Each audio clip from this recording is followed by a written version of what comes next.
Welcome to Second Take, the show that focuses on the issues behind the news. Mining Weekly editor Martin Creamer joins me today to unpack the latest in the mining industry. Welcome, Martin. Thanks, Ashley. Can you tell us about the green hydrogen advancements being made in China, but also in California? Yeah, it's incredible how there's been a spurt of activity around green hydrogen in Asia, but particularly China. And they're looking to a possible doubling even as we go forward. California, also around the ports, Los Angeles, activity with green hydrogen mobility. It's mainly around mobility, using the green hydrogen for mobility.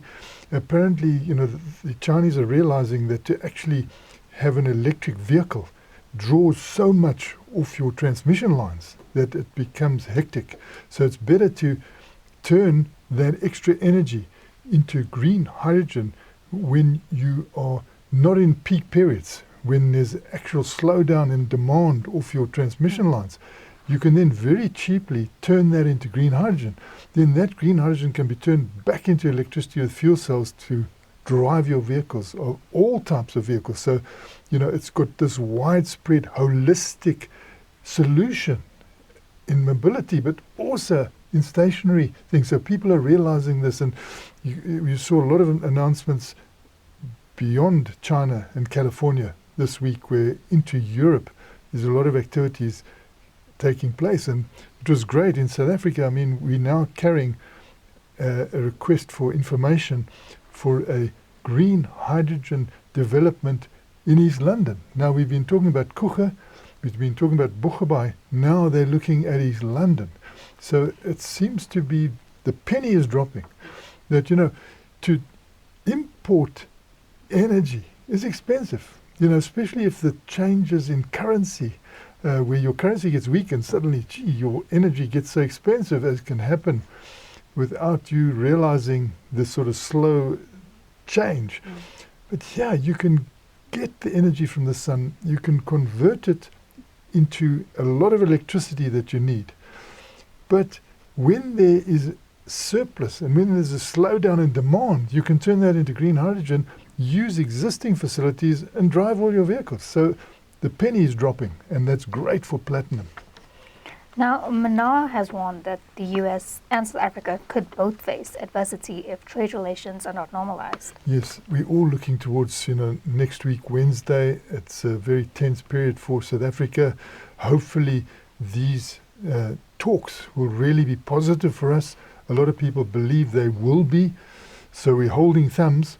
But at the same time, people are saying we've got to really make sure that our supply chains into the United States continue, because here you've got Menar that's been sending, part of its product into the United States.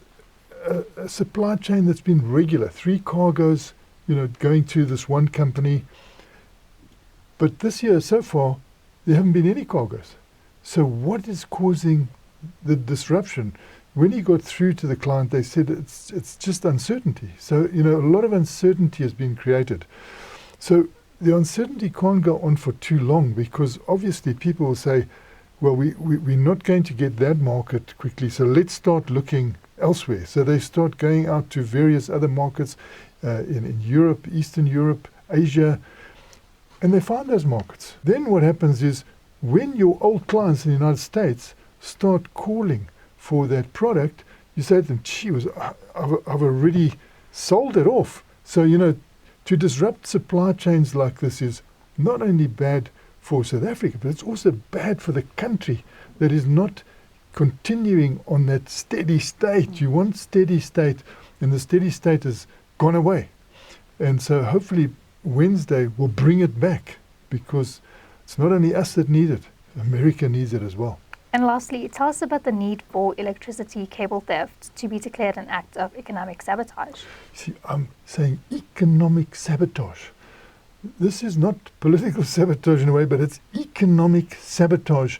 We've got, key points legislation. It can be slightly tweaked to taking away cable in a very dangerous way as well, so that you can sell it as scrap outside the country.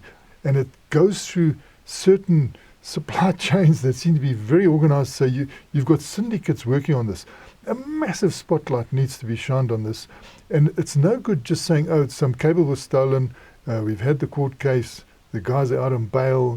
We can't have that anymore because of the huge disruption at a time when our economy can't do with disruption. So you not only have this disruption on the roads as we see it, because we're traveling and suddenly you stopping and starting at the robots that can get you to an appointment late. Maybe you're going to miss a sale as a result of that. But on your rail, we're having reports all the time that the cables are stolen, and it's very difficult to have these drones flying up and down. Sometimes you hit the right scene and you can stop what's going on, but if you don't, you have a situation of major disruption that can affect our rand, because you might not get to port in time, you might not get that product out in time, maybe you'll actually lose the deal. So I would say it is absolutely imperative now. They've got to look at this as economic sabotage. You are sabotaging the economy of a country at a time when we are desperate for economic growth. And those who are going through the courts and now coming out without any problems, that must end. And they must also be interrogated to find out who the syndicates are, so we can really stop that once and for all. Thanks for speaking with us, Martin. Thanks, Ashni. That's it for today. Join us again next week for more news analysis on the local and global mining industries. And don't forget to listen to the audio version of our Mining Weekly daily email newsletter.